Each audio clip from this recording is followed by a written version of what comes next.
오늘 우리가 함께 있는 시편 80편인 내용도 우리가 어제 읽었던 말씀 79편과 성격이 매우 비슷한 시편입니다. 국가적인 큰 슬픔을 당하여서 하나님 앞에 간절한 회복을 구하는 기도의 내용이 담겨 있습니다. 시편 74편 우리가 읽었던 그 내용에서는 어떤 내용이 소개가 됐냐면 유다, 남유다의 패망시 성전이 무너지게 된 그 슬픔, 그 아픔을 하나님 앞에 토로하면서 하나님께 간구한 내용, 그리고 79편의 내용에서는 똑같은 남유다라도 그들이 살고 있는 이 예루살렘 성이 대적들에 의해서 무너져 내린 것을 안타까워하면서 하나님 앞에 기도하는 그런 내용을 담고 있다면, 우리가 읽어간 이 80편의 내용은 북이스라엘과 관계된 패망, 이것이 하나의 배경이 되어서 하나님 앞에 간절하게 기도하는 내용을 담고 있습니다. 우리가 잘 아는 것처럼 북이스라엘 나라는 10개의 지파로 구성이 되어 있었고, 영토적으로는 더 많은 땅을 남쪽 유다보다 차지하고 있었던 곳입니다. 그런데 아수르 사네립 왕에 의해서 침공을 받아 매우 큰 위기를 겪게 됐던 일들 우리가 알게 되죠. 주전 722년경 혹은 21년경에 결국 패망을 하게 되는 그런 상황이 펼쳐지게 됩니다. 그러한 국가적인 그런 위기 상황 속에서 하나님 앞에 올리는 애가의 내용을 담고 있다, 이렇게 볼 수 있겠습니다.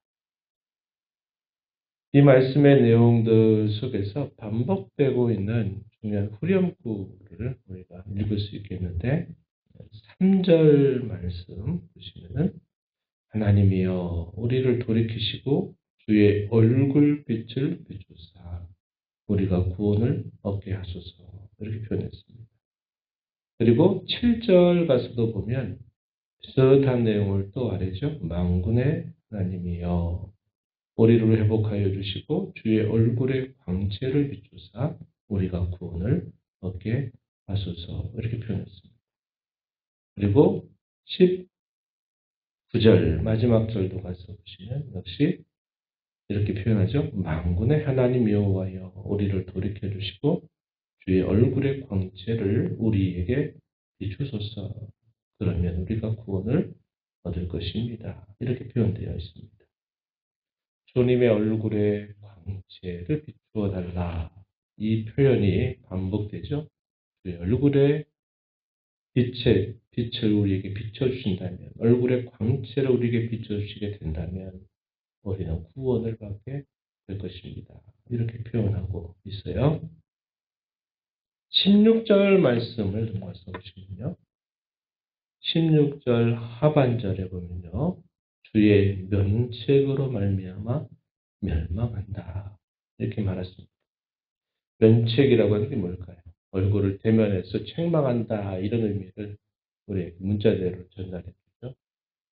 주께서 자기 백성들을 향하여 빛난 얼굴의 광채를 비추게 될 때는 어떤 모습입니까? 자기 백성을 향하여 마치 미소를 이렇게 보여주시는 그런 모습이다, 이렇게 표현할 수 있다면, 면책이라고 하는 말은 잘못에 대하여 얼굴에 굳은 그런 표정으로 책망하시고 혼을 내시는 그런 모습이 떠올라요. 그래서 오늘 우리가 읽은 시편의 내용이 주의 면책으로 말미암아 우리가 이러한 일들을 결국 당하게 되었습니다. 하나님 우리를 불쌍히 여기시고 긍휼히 여겨 주셔서 주의 환한 얼굴빛을 우리에게 비추어 주시기를 바랍니다. 그러면 우리가 구원을 얻게 될 것입니다, 이렇게 표현하고 있어요. 그래서 오늘 이 시편의 내용은 회복과 구원을 강구하는 그런 내용들을 잘 담아내면서 바로 이런 표현을 반복적으로 사용한다는 겁니다. 주의 얼굴빛을 비추어 주소서. 다른 여러 시편의 내용이나 이런 선지서 속에서도 이런 표현들을 우리가 찾아볼 수 있어요. 주께서 얼굴을 왜 우리에게서 돌리시나이까? 이런 표현들이나 주께서 얼굴을 우리에게 돌리셔서 우리를 긍휼히 여겨달라라고 하는 이런 표현들, 이것이 오늘 우리가 읽은 이 시편 속에서 반복적으로 표현되고 있다는 겁니다. 왜 이것이 역사적으로 북이스라엘의 패망과 관련된 그런 시편의 내용일까? 우리가 확인할 수 있는 부분은 1절과 2절을 한번 보면 이렇게 표현합니다. 요셉을 양떼같이 인도하시는 이스라엘의 목자여. 2절에 보면 에브라임과 베냐민과 므낫세 앞에서 주의 능력을 나타내사 우리를 구원하러 오소서. 요셉이라든지 이스라엘, 또 에브라임, 베냐민, 므낫세 이렇게 표현되는 이 지파들은 북이스라엘에 속해 있는 그런 지파들이다. 우리가 알고 있는 부분이죠. 그래서 이 시편은 아마도 북이스라엘의 이런 패망 사건과 관계된 그런 애가일 것이다. 이렇게 추정할 수 있는 부분이 되고 있습니다.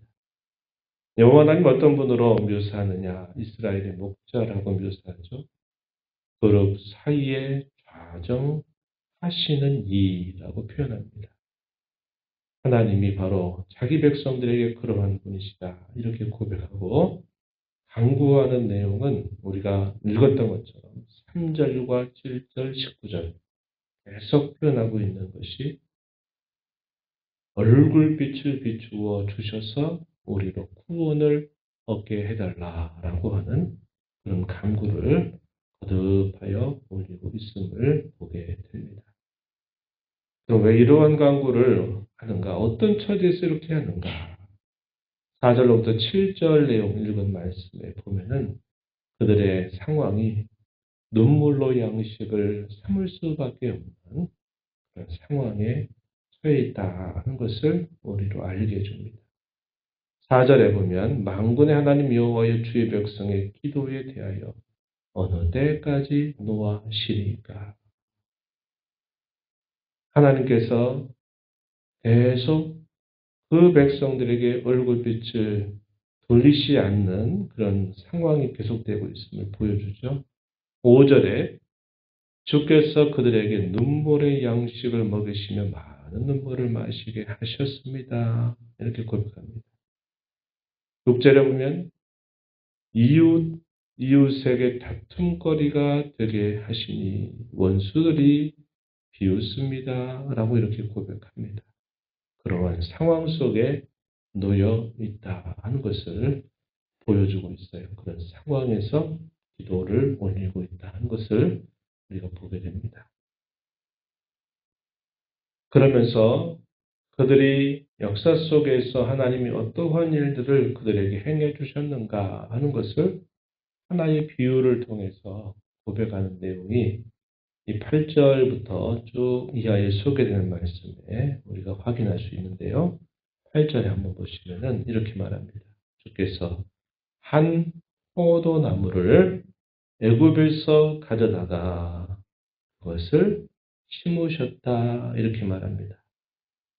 포도나무를 애굽에서 가져다가 민족들을 쫓아내신 다음에 그것을 심으셨다. 무슨 말씀일까요? 한 포도나무가 뭘 상징할까요? 하나님의 백성, 이스라엘을 상징하고 있는 표현입니다.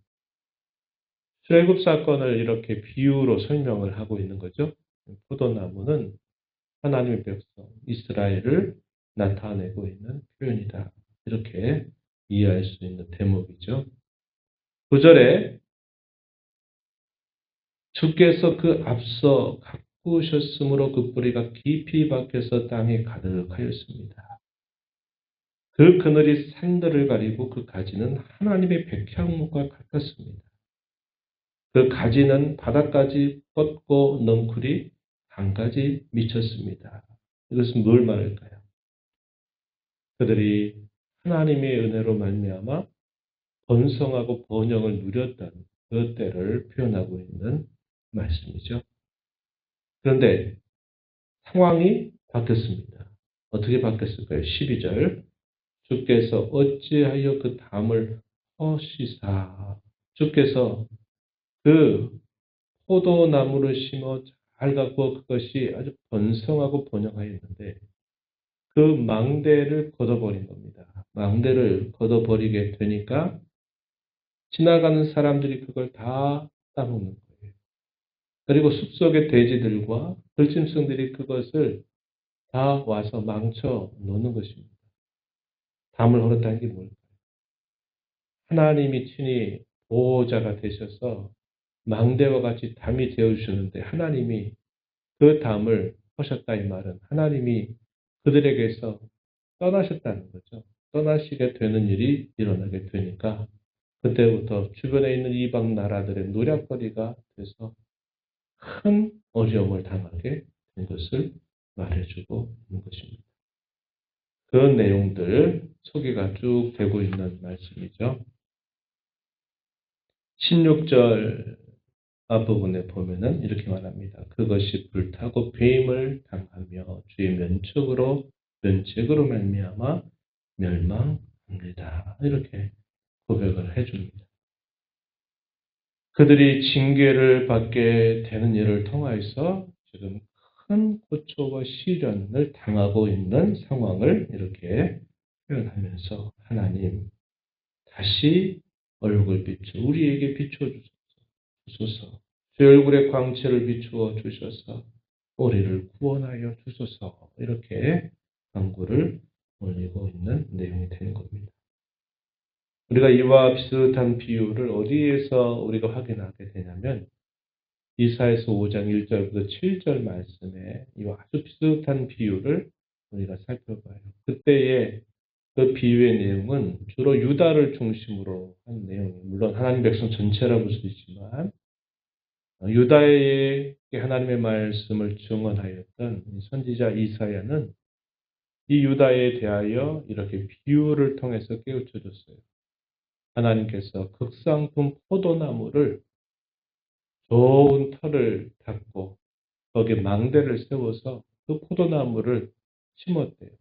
그리고 정성스럽게 아주 극상품 포도 열매를 기대하고 따먹으려고 나중에 가서 봤더니 포도 그 맺은 그 열매가 보니까 아주 흔해 빠진 들포도 정도를 맺어버리고 만 겁니다. 그래서 어떻게 합니까? 망대를 다 걷어버렸어요. 더 이상 잘 가꿀 필요가 없겠다. 그래가지고 망대를 걷어버리니까 그것이 결국은 유다의 그 영적인 실상, 당시의 종교적, 사회적 부패, 살아간 그 모습을 거기에 빗대어서 설명하고 있는 내용이 소개가 됩니다. 바로 그 시편, 이사야서 5장 1절부터 7절, 그리고 오늘 우리가 있는 이 시편 80편 8절 이하에 있는 이 비유의 이야기는 똑같은 상황을 말해줍니다. 뭘 말합니까? 하나님께서 그 백성들에게 은혜를 베풀어 주셔서 그들이 하나님을 경외함을 통해서 열매를 맺기를 바랬어요. 의와 공평의 열매를 잘 맺어서 하나님 백성다운 그런 자태를 그들의 삶 속에 드러내기를 바라셨는데 나중에 보니까 어떻게 됐다고 말합니까? 오히려 포악이 가득하고 불의가 가득한 도시가 돼버리고 그런 모습을 나타내게 되니까 하나님이 그것을 징계하시는 내용들이 소개가 되고 있는 내용이죠. 우리가 이 80편의 내용에서는 왜 이렇게 하나님이 담을 털어버리시는가에 대한 이유를 설명하지는 않아요. 그러나 결국은 하나님이 그들을 향하여 면책하시고 그들에게 얼굴빛을 돌리시게 되는 일로 인하여 자신들은 지금 극심한 고통과 슬픔 중에 있다 하는 것을 보여주면서 여전히 하나님은 우리 하나님이시니 우리에게 긍휼과 자비를 베풀어 주셔서 우리를 회복시켜 달라라고 간절하게 기도를 올리고 있는 것입니다. 북이스라엘 나라가 전체적으로는 이렇게 패망당할 수밖에 없는 처지에 간다 하더라도 또 남유다 역시 패망당하지 않고는 새롭게 될 수 없는 그런 정도의 처지가 된다 하더라도 북이스라엘도 마찬가지요. 남유다도 거기에 누가 있을까요? 아주 신실하게 하나님을 의뢰하고 하나님을 바라는 그런 신실한 자들이 분명히 있었어요. 왜 그런 사람들이 없습니까? 북이스라엘 내에도 우리가 잘 아는 바와 같이 아모스나 또 호세와 같은 그런 선지자들을 하나님이 계속 보내서 말씀을 듣게 하니까 그 말씀을 따라서 신실한 주의 백성들로 남아있는 이들이 있고, 남유다도 미가 선지자를 보내고 이사야 선지자를 보내서 계속 말씀을 전할 때 그 말씀을 귀 기울여서 듣는 또 신실한 자들이 있다 이 말이죠. 그들은 결국 함께 고난을 당하고 함께 시련을 당하는 중에도 어떻게 합니까? 하나님께서 긍휼히 여겨달라고 여전히 하나님의 긍휼과 자비를 구하는 것이죠. 그것은 또한 하나님의 변치 않는 약속이기도 했습니다. 그들이 민족적으로 패망을 당하는 것이 그들의 운명이 다 끝난 것이 결코 아니었어요. 북이스라엘 나라의 패망이고 하나님이 실패했다. 남유다의 패망이고 하나님이 실패했다라는 것을 말하는 것은 결코 아니에요. 하나님은 언제나 살아계신 하나님이고 그들을 일시적으로 낮추시고 겸비하게 하시고 마침내 그들에게 다시 회복시켜 주시고 그들을 새롭게 하시기 위하여 하나님이 그들을 그렇게 다루시고 계신 것뿐이다 하는 것을 우리는 알게 됩니다. 왜 그렇게 하실까요? 자정 능력을 잃어버리기 때문에 스스로 돌이킬 수 있는 상태가 안 되니까 전체를 뒤엎어버리는 일을 통해서 하나님이 새롭게 그들을 만드시기 위하여 하나님이 그렇게 크게 그들을 징계 가운데 낮추시는 일을 하시는 것입니다. 그 목적은 회복과 새로움이죠. 오늘 우리의 삶 속에서도 마찬가지로 우리는 배우게 됩니다. 상황은 바뀔 수 있어도 하나님의 약속은 변치 않음을 우리는 언제나 신뢰하며 살아야 합니다. 그리고 이와 같은 공경을 당하게 될 때에는 우리는 다 하나님을 의지하여 기도하는 신앙의 자세를 힘써 나가야 하는 겁니다.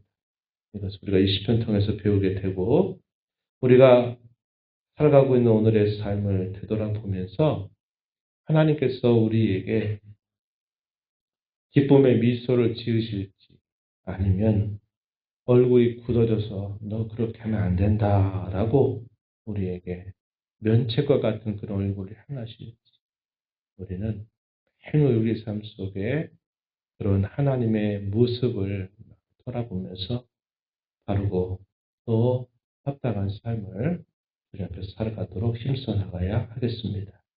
이런 교훈을 마음에 새기면서 우리 남은 삶을 주 앞에 살아가는 저와 여러분 되기를 진심으로 바랍니다. 하나님 아버지 감사합니다.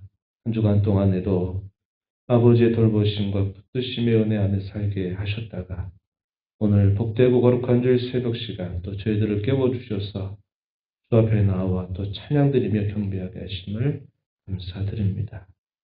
오늘도 저희에게 주신 이 말씀의 교훈을 저희 마음에 굳게 새겨서 오늘을 살아가는 저희의 삶 속에 상황이 어떠하든지 하나님의 약속은 언제나 편함이 없다는 사실들을 굳게 신뢰하고 어려운 일을 만나게 될 때마다 더욱 하나님을 굳게 붙들고 의지하는 저희의 삶이 되게 하시고 매일매일을 살아가는 저희들의 삶 속에 하나님이 굳은 얼굴로 저희들을 향하실지 기쁨의 미소를 지으시고 우리를 바라보실지 언제나 잘 되돌아보며 저희의 삶을 주 앞에 바르게 살아가는 복된 삶 되게 하여 주옵소서. 은혜의 보좌 앞에 나와서 아버지 은혜를 구하는 모든 심령들의 간구를 기회를 주시고 응답하시기를 바라며 예수님 이름으로 기도하옵나이다. 아멘.